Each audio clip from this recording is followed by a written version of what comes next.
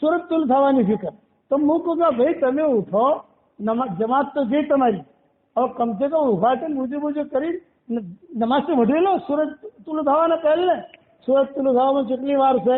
અડધો કલાક. અડધો કલાક તો બહુ છે.